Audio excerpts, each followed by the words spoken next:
আসসালামু আলাইকুম ওয়া রাহমাতুল্লাহ। আপনাদের সাথে কথা বলছি প্রফেসর ডক্টর মোহাম্মদ মহিউদ্দিন উজ্জ্বল। নতুন বছর আজকে প্রথম দিন জানুয়ারির ১ তারিখ ২০২৬ সাল। আপনাদের সবার জন্য অনেক অনেক অনেক শুভকামনা থাকলো। নতুন বছরে আপনারা আপনাদের পরিবারের লোকজন সবাই মিলে একসাথে এগিয়ে যান, উন্নতির স্বর্ণ শিখরে আরোহণ করুন, সেই কামনা থাকলো। দেশ হিসেবে বাংলাদেশও এগিয়ে যাক, সেটাই কামনা থাকলো। আমরা দেখেছি গত বছর আমাদের ইউনূস সরকারের অধীনে বাংলাদেশ পরিচালিত হয়েছিল এবং আমাদের উপদেষ্টা পরিষদে খুব বেশি লোকজন তেমন করে ছিল না। আলটিমেটলি বাংলাদেশ একটা মপতন্ত্রের ভিতর দিয়ে গিয়েছে। খাদ্যদ্রব্যের মূল্য তেমন করে খুব বেশি করে উঠানামা করেনি, মোটামুটি স্থিতিশীল ছিল। হাসিনা সরকার পালিয়ে যাওয়ার পরবর্তীতে বাংলাদেশের অর্থনীতি যে চ্যালেঞ্জের মুখে ছিল, ব্যাংকিং ব্যবস্থা যেভাবে পড়ে গিয়েছিল, বড় বড় ব্যবসায়ীরা যেভাবে বাংলাদেশ ছেড়ে ব্যবসা বাণিজ্য বন্ধ করে দিয়ে পালিয়ে গিয়েছিল, অর্থনীতিতে যেই অচল অবস্থাটা চালু হয়েছিল, সেই জিনিসটা গত বছরে মোটামুটি একটু স্থিতিশীলতা আনার চেষ্টা করা হয়েছিল। স্থিতিশীলতা এখনো অর্জিত হয়নি, কারণ বাংলাদেশের অর্থনৈতিক প্রবৃদ্ধি হাসিনা সরকার যখন ছিল তখন ৬-এর উপরে ছিল, গত বছর সেটা হয়েছে ৩-এর কাছাকাছি। এখন এই বছর কি হবে সেটা আমরা ঠিক মতো জানি না। তবে অর্থনৈতিক কর্মকাণ্ড আমাদেরকে যেটা বলে, বাংলাদেশের অর্থনীতিতে এখনও কোনো অর্থনৈতিক কর্মকাণ্ড তেমন করে পরিচালিত হচ্ছে না। শেয়ার বাজারে যেভাবে অবনতি দেখা দিচ্ছে, ইন্ডেক্সের মধ্যে, বেচাকেনার মধ্যে, লেনদেনের মধ্যে, আমাদেরকে হতাশই করছে। সুতরাং অর্থনীতির জন্য এই মুহূর্তে ভালো কিছু নাই। তবে যেহেতু নির্বাচিত সরকার আগামী বছরে মানে ২০২৬-এ যেহেতু ক্ষমতা নিবে, সুতরাং হয়তোবা নির্বাচিত সরকার যেহেতু তাদের ম্যান্ডেট নিয়ে অনেক শক্তিশালী কিছু হয়তোবা ডিসিশন তারা নিতে পারবে দেশের ভালোর জন্যে, জনগণের ভালোর জন্যে, অর্থনীতির ভালোর জন্যে। হয়তো আমরা আশা করতে পারি তাদের ডিসিশনগুলো যদি ভালো হয়, গঠনমূলক হয়, কর্মসংস্থান বাড়ানোর দিকে যদি তাদের মনোযোগ থাকে, যেভাবে তারা জনগণকে আশান্বিত করছে যে তারা ১৮ মাসের মধ্যে ১ কোটি জনগণের কর্মসংস্থান করবে, বাংলাদেশের অর্থনীতিকে $1 ট্রিলিয়ন নিয়ে যাবে, আমরা মনে করতে পারি যে অর্থনীতি নিয়ে তাদের সিরিয়াস কিছু পরিকল্পনা আছে। যদিও বাংলাদেশের মানুষ সবসময় প্রতারিত হয়েছে। আমরা দেখেছিলাম ১০ টাকা চালের কথা বলা হয়েছিল, ঘরে ঘরে চাকরির কথা বলা হয়েছিল, এবং এ ধরনের প্রতিশ্রুতি দিয়ে আলটিমেটলি জনগণের সাথে প্রতারিত করা হয়েছে। বাংলাদেশ যেই তিমিরে ছিল সেই তিমিরেই আছে। সুতরাং অর্থনীতি বাংলাদেশে কেমন করবে সেটা ডিপেন্ড করছে আমাদের রাজনৈতিক সরকার এসে আমাদের যেই জনগণের যে ট্যাক্সের টাকা সেটাকে তারা কত এফিসিয়েন্টলি খরচ করেন, নাকি আমরা যেভাবে দেখতে পাচ্ছি যে বেতন ভাতা দিতেই আমাদের অর্থনীতিতে যে ট্যাক্স কালেক্ট করা হয় তার বড় একটা অংশ চলে যায়, আলটিমেটলি উন্নয়নমূলক কাজে কোনো কিছুই আসে না।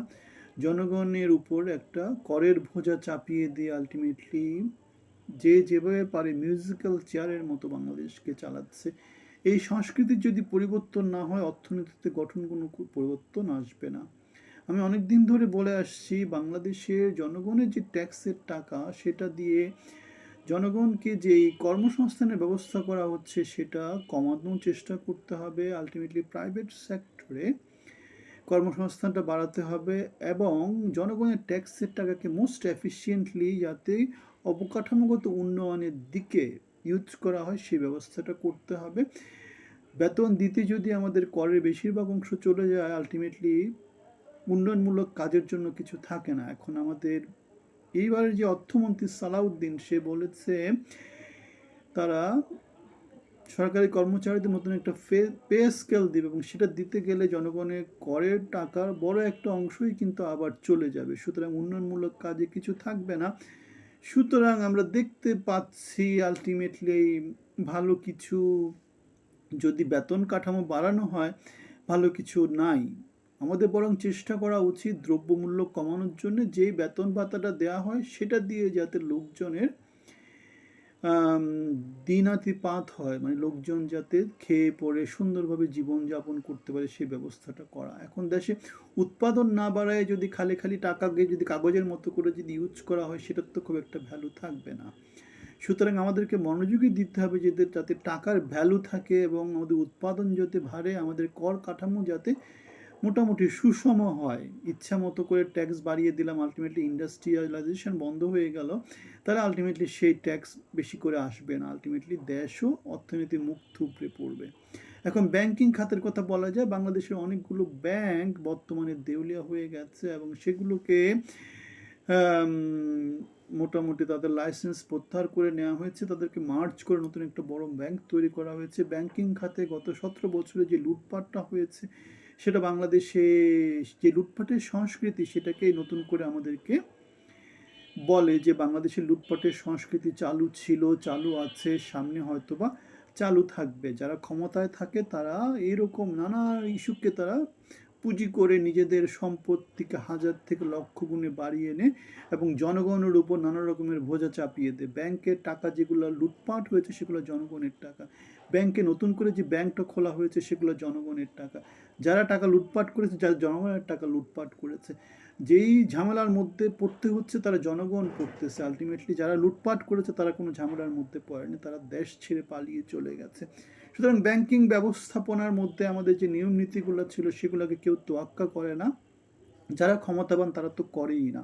সুতরাং ক্ষমতাবানরা তারা নিজেদের জন্য কি করেছে, যোগ সাজসে তারা বাংলাদেশের ব্যাংকগুলোকে লুটে পুটে খেয়েছে এবং সেই সংস্কৃতিটা বর্তমানেও চলছে। অনেকেই যে মূল্যায়ন করছে সেগুলোকে ডিজাস্টার ক্যাপিটালিজমের মতো করে মূল্যায়ন করছে, যে যেভাবে পারছে। যেমন দেখেছিলাম বিদ্যুৎ সেক্টরে হাসিনা সরকার ডিজাস্টার ক্যাপিটালিজম করে ইচ্ছে মতো বিদ্যুৎ সেক্টরে নানা রকমের প্রজেক্ট দিয়েছে এবং আলটিমেটলি এখানে প্রচুর লুটপাট হয়েছে। এখন ব্যাংকিং সেক্টরে ডিজাস্টার ক্যাপিটালিজম হচ্ছে, এই ব্যাংক লুটপাট হয়ে গেছে, এই ব্যাংক লুটপাট হয়ে গেছে, এরকম এরকম করে সুবিধাভোগীদেরকে সেই লুটপাটের জিনিসপত্রগুলোর ভাগ দিচ্ছে। আলটিমেটলি আবার নতুন করে একটা অলিগার্ক তৈরি হচ্ছে, যারা বাংলাদেশের জনসাধারণের যে সম্পদ সেগুলোকে লুটে পুটে খাচ্ছে।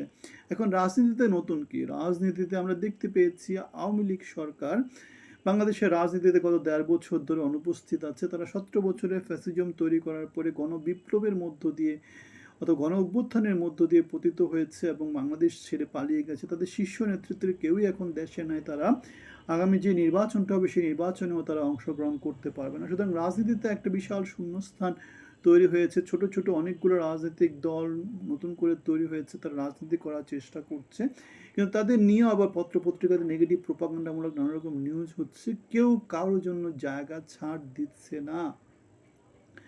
বাংলাদেশে যে অপরাজনীতি হয় সেই অপরাজনীতি আমরা দেখতে পাচ্ছি। আলটিমেটলি মাথা তুলে দাঁড়াতে পারবে কয়টা দল সেটা নিয়ে যথেষ্ট সন্দেহ আছে। কেননা এখন যেহেতু বিএনপির গণজোয়ার চলতেছে, সুতরাং এইবারের নির্বাচন এমনও দেখা যেতে পারে 300 আসনের মধ্যে 300 আসন বিএনপি পেয়ে যেতে পারে।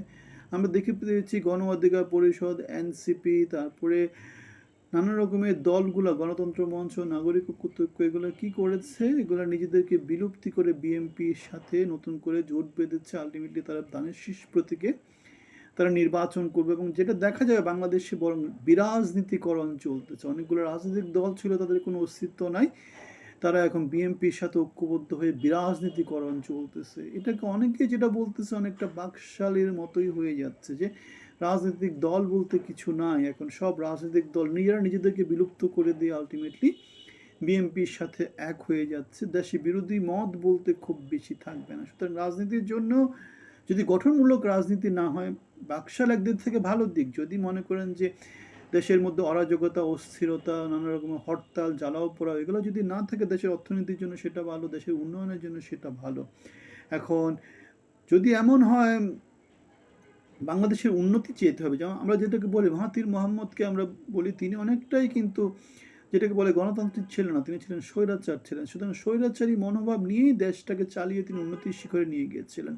সিঙ্গাপুরের লি কুয়ান ইউ, তিনিও কিন্তু গণতান্ত্রিক ছিলেন না, তিনি অনেকটা স্বৈরাচারী ছিলেন, প্রচণ্ড রকমের ডমিনেটিং ছিলেন, দেশের জন্য কাজ করেছেন, দেশকে উন্নতিতে নিয়ে গিয়েছেন। বাংলাদেশের রাজনীতিতে যদি তারেক রহমান তেমন শক্তিশালী নেতৃত্ব দিতে পারেন, যোগ্য নেতৃত্ব দিতে পারেন, ডমিনেটিং নিয়ে যদি সৎভাবে সুন্দরভাবে দেশের জন্য চিন্তা করে, উন্নয়নের জন্য চিন্তা করে শক্তিশালী ভূমিকা রাখতে পারেন, দেশ হয়তো উন্নতির পথে যেতে পারে। যদি কোথাও তার নেতৃত্বে শূন্যতা দেখা দেয়, যদি তার নেতৃত্বে কোথাও যদি দুর্বলতা দেখা দেয়, সেক্ষেত্রে এখন যারা রাজনীতির বাইরে আছে তারা হয়তো সে সুযোগটা নেবে। যেমন বাংলাদেশ আওয়ামী লীগ হয়তো নানাভাবে সুযোগ সুবিধা নিতে পারে, অথবা জামাতে ইসলামী, যেহেতু তারা বিরোধী দল হিসেবে থাকবে, সুতরাং জামাতে ইসলামী হয়তো বা আগামী 5 বছর পরে যে নির্বাচন হবে সেই নির্বাচনের সুবিধা নেওয়ার চেষ্টা করতে পারে। কারণ বিএনপি ভুল করেছে, অর্থনীতি ভালো করতে পারেনি, ব্যাংকিংয়ে ভালো করতে পারছে না, রাজনীতিতে ভালো করতে পারছে না,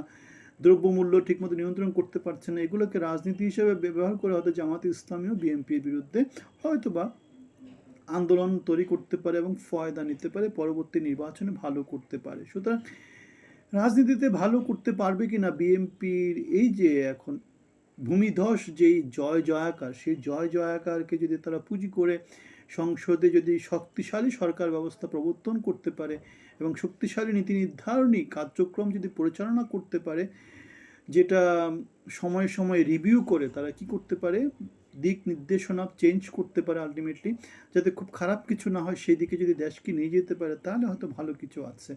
যদি সেটা না হয়, সেক্ষেত্রে রাজনীতিতেও ভালো কিছু আছে বলে আমাদের মনে হয় না।